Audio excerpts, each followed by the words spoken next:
विश्वशांति महायज्ञ ପାଇଁ प्रस्तुति बैठक अनुष्ठित। दामनजोड़ी नाल्को टाउनशिप सेक्टर 1 स्थित यज्ञ मंडप ठारे आसंता 20 तारिख ठारू हेबाकु थिबा विश्वशांति महायज्ञ ପାଇଁ परिचालना कमिटी पक्षरु एक प्रस्तुति बैठक सोमवार संध्यार अनुष्ठित हो जाइछि। 20 तारिख सोमवार अंकुरारोपण और 21 रु 3 दिन धरी यज्ञ अनुष्ठित हेब। प्रत्येक संध्यारे पूज्य स्वामी सुधानंद सरस्वती द्वारा वेद प्रवचन कार्यक्रम और 23 तारिख चंदन पूर्णिमा संध्यारे यज्ञर पूर्णाहुति एवं प्रसाद सेवन आदि अनुष्ठित हेब बोली बैठक रे निष्पत्ति निया जाइछि।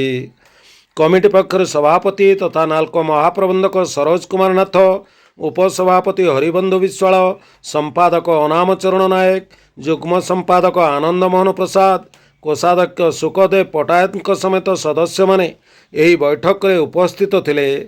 शांति प्रतिष्ठा और विश्व कल्याण निमंते प्रतिवर्ष यह महायज्ञ होता जनापड़ी। कोरापुट जिला दामनजोड़ी मानस रंजन रिपोर्ट।